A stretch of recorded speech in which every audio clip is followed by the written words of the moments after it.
Please, ladies and gentlemen, can we be seated, please? Let's take our seats while the video runs. I want to tell you Please that be the seated, United please. Bank for Africa, we cherish, we love, we nurture entrepreneurship. And that is why we gave birth to our group chairman, who is the one doing this, that is rare in our continent.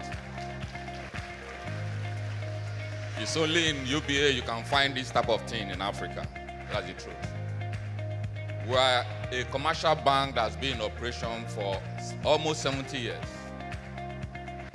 We have presence in 19 countries and soon in 20 because we are going to be in Mali. So you meet us in Mali. One point I want to address when the panelists were asking the team that came on stage, I think it came from two of the panelists. I'm not sure they addressed it. So this is also advice from UBA to you. They asked, when you come out with an idea, what do you do to prevent it from being copied? I'm not sure they got it answered.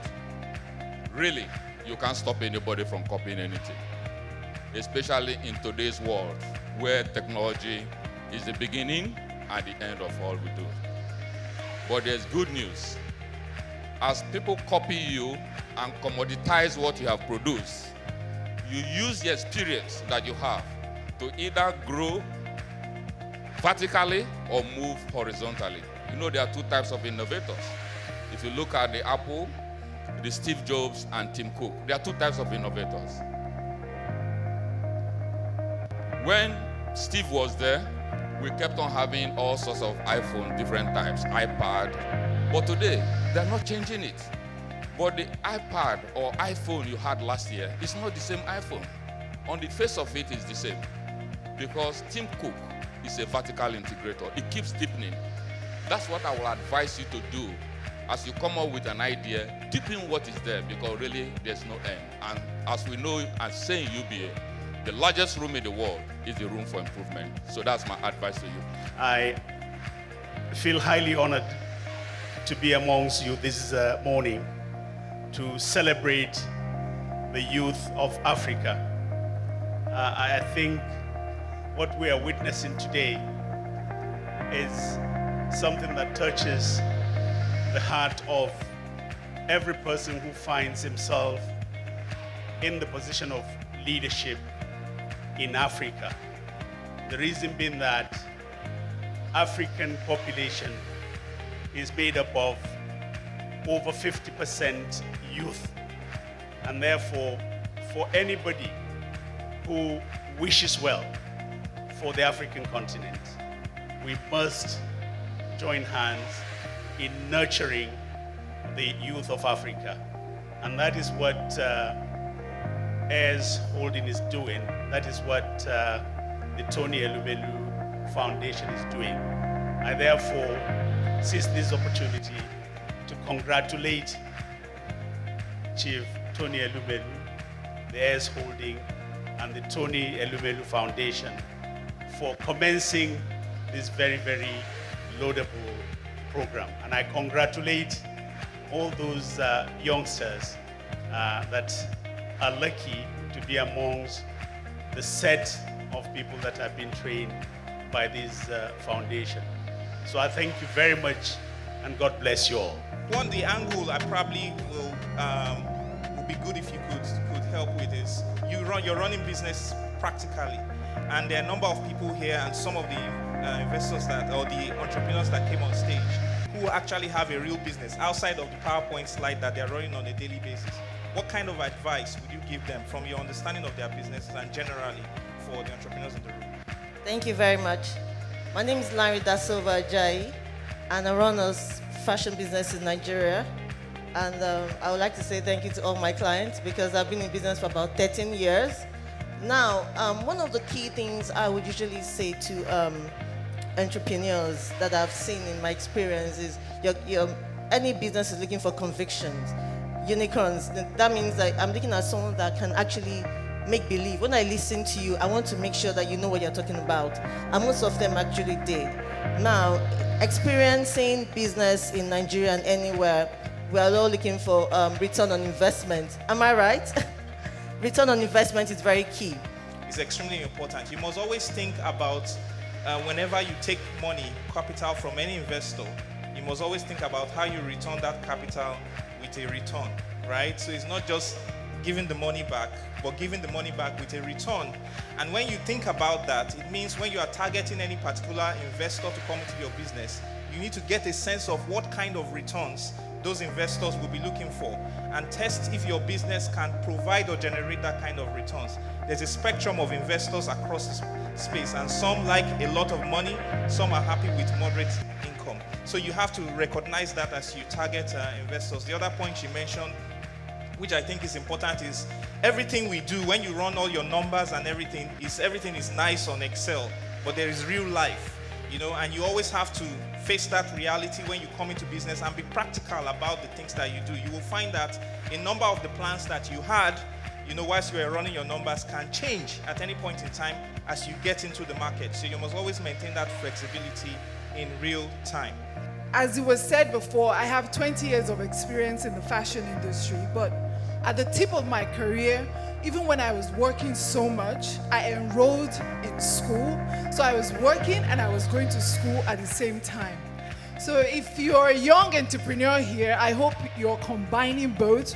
Or if you're still in school and you're watching from home, make sure you're working and going to school at the same time. Don't be a professional student, because we have so many of them. By the time you come out from school, you need the working experience. So don't wait until you do 7 years of university before you start working. And if you have desire to become a business person at some point in your life, you need the working experience. So that was very helpful for me. And it was my time at New York University that really digged my passion to go into business. My name is Claude Borna, and I recently moved back to Benin, 2 years ago. And my project is to build a knowledge and innovation city in Benin. And I have 3 pieces of advice, which also relate to my experience. The first one is be innovative, and it's a buzzword, but what does it mean? What is it that you're doing differently from the next person? It could be a process, it could be a technology, it could be something very simple, like I'm going to enter that market because no one else is in there, but recognize it. Because in Africa, we do a lot of innovation in the informal system. We don't brand it.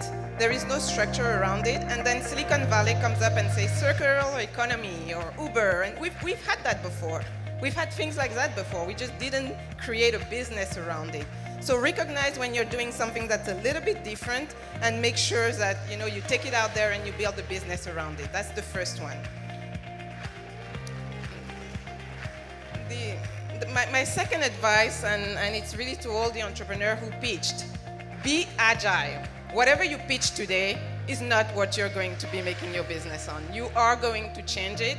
You will discover things that you didn't know. And you need to be able to just let go of a great idea that you thought you had.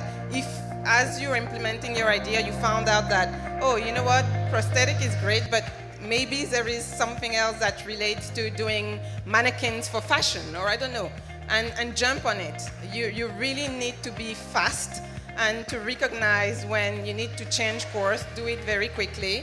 And you could have another business that you never thought you would have.